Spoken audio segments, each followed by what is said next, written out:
Assalamualaikum warahmatullahi wabarakatuh. Perkenalkan, nama saya Royhatul Jana, NIM 0404032114. Saya dari Prodi Bimbingan Konseling Islam, Fakultas Dakwah dan Komunikasi. Di sini saya akan mempresentasikan hasil kerja saya yang berjudul Keefektivitas Konseling dalam Mengatasi Tindakan Bullying di MAN 1 Pasuruan. Yang pertama, rumusan masalah. Bagaimana keefektivitas konseling dalam mengatasi tindakan bullying di MAN 1 Pasuruan?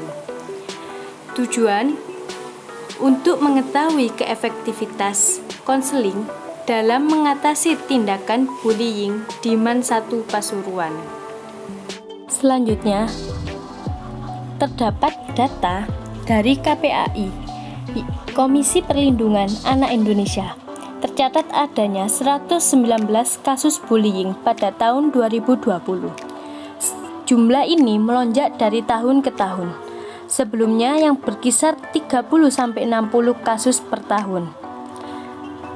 Dari tahun 2020 hingga tahun 2022, kasus semakin bertambah banyak. Pada tahun 2021 terdapat sebanyak 2.982 kasus. Dari jumlah tersebut, paling banyak 1.138 kasus anak yang dilaporkan sebagai korban kekerasan fisik atau psikis. Sedangkan pada tahun terakhir saat ini, ada 226 kasus kekerasan fisik dan psikis.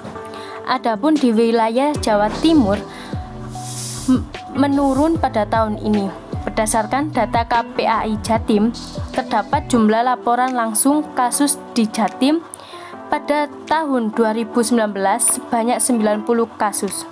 Sedangkan pada tahun sebelumnya terdapat 131 kasus. Kasus paling banyak terjadi di Surabaya.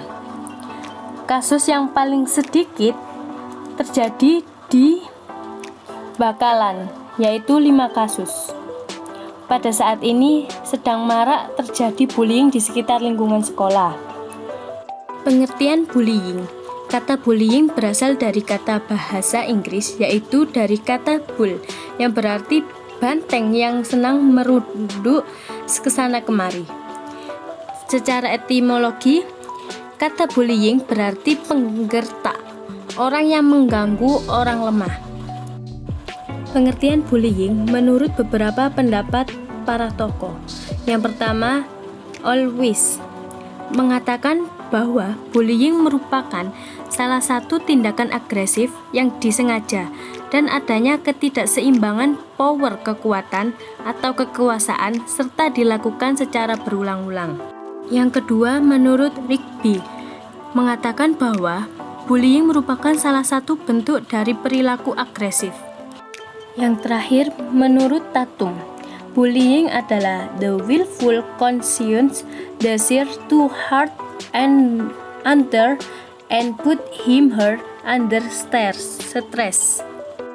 Dapat disimpulkan bahwa bullying merupakan tindakan atau perbuatan yang dilakukan untuk menindas atau ingin menguasai kekuasaan untuk menyakiti seseorang baik secara fisik maupun psikis, sehingga dapat menyebabkan korban menjadi tertekan. Tindakan bullying banyak terjadi di kalangan sekolah. Bullying biasanya terjadi juga pada siswa yang mengalami seniorita yang merasa dirinya paling benar dan akan membuli adik tingkatnya. Faktor terjadinya adanya tindakan bullying dapat dari faktor internal dan faktor eksternal. Faktor internal berasal dari karakteristik kepribadian, kekerasan yang pernah dialami, dan sikap keluarga yang sangat memanjakan. Sedangkan faktor eksternal yang berasal dari lingkungan sekitar dan budaya.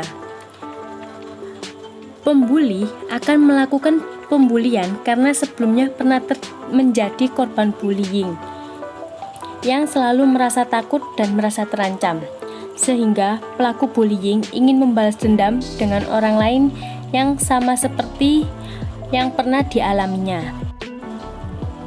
Tindakan bullying menyebabkan korban bullying akan mengalami trauma, korban bisa mengalami gangguan kesehatan mentalnya, seperti munculnya berbagai masalah, contoh depresi, kegelisahan, dan lain-lain. Dengan adanya tindakan bullying yang sedang marak pada sekolah saat ini adalah ketidaknyamanan orang lain atau korban bullying itu sendiri. Dengan adanya tindakan bullying menyebabkan seluruh warga yang ada di sekolah mengalami kecemasan dan tidak berjalan dengan efektif dalam pembelajaran berlangsung. Tindakan yang dilakukan oleh pelaku bullying pada saat itu tidak memikirkan dampak setelah terjadinya bullying. Pelaku hanya memikirkan bagaimana orang lain bisa merasakan apa yang pernah dirasakannya. Pelaku juga tidak memikirkan dampak akibat perbuatannya. Menurut penelitian terdahulu, kasus bullying yang sering terjadi sekitar 61-71% dalam bentuk kekerasan, pemaksaan, pengancaman, dan selebihnya kasus bullying dalam bentuk yang lain seperti cyberbullying bullying. Cyberbullying merupakan tindakan bullying yang terjadi di sosial yang dilakukan oleh pelaku seorang maupun kelompok secara terus-menerus di dunia nyata.